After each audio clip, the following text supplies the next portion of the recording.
Pak, ada yang tanya lagi nih, Pak. Aparat yang melakukan pelanggaran HAM di Aceh, bisa dihukum nggak, Pak?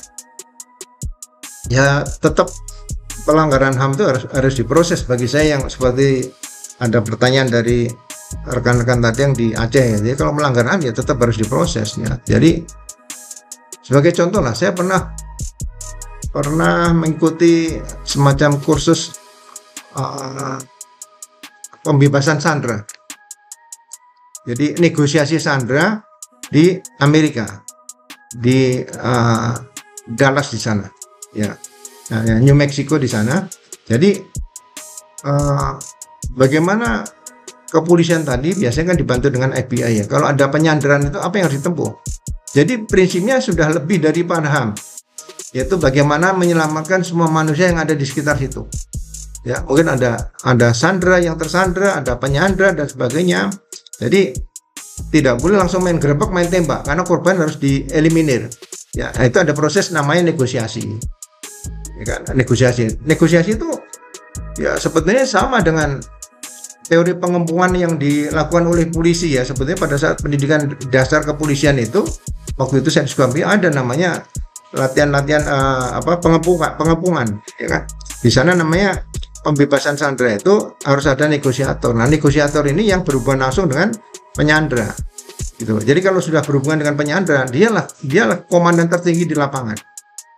Dia bisa lapor sama atasannya, dia tidak bisa diperintah siapa-siapa di situ, dan dia bisa lapor sama presiden langsung. Jadi kalau sudah negosiasi, itu aturan negosiasi itu nggak boleh langsung pasukan tanpa perintah dari negosiator masuk nyerang, serbu, tidak boleh, ya kan? Nah, mereka sudah menggunakan peralatan yang ada, teknologi, bagaimana bisa melihat situasi di dalam ruangan atau rumah bangunan di situ yang ada penyanderaan.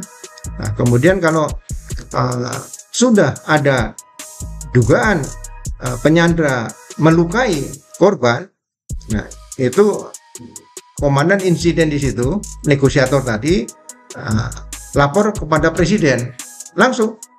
Jadi lapor supaya nanti kalau ada nyawa yang meninggal dunia di situ, presiden mengetahui. Jadi di Amerika itu kalau berapapun masyarakat yang jadi korban karena mungkin kecelakaan lalu lintas, mungkin penembakan petugas, yang kena penyakit dan sebagainya, itu presiden harus tahu. Ya, makanya seperti ini, presiden kan juga pimpinan tertinggi di Polri sama dengan panglima tertinggi di TNI ya.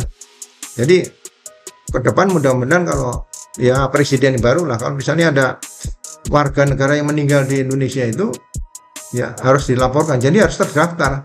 Presiden tahu warga negara sekarang ada berapa, yang mati berapa, yang sakit berapa, itu presiden harus tahu. Jadi jangan dianggap gampang jadi presiden. Mungkin ke depan nanti hal-hal seperti ini bisa kita laksanakan ya dengan kebijakan-kebijakan kepala negara yang baru nantinya, kalau misalnya diterima ya.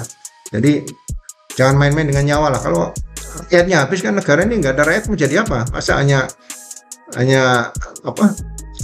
aparat aja hanya dengan presiden, nggak mungkin juga. Tanpa rakyat ya bukan suatu negara namanya, kan gitu.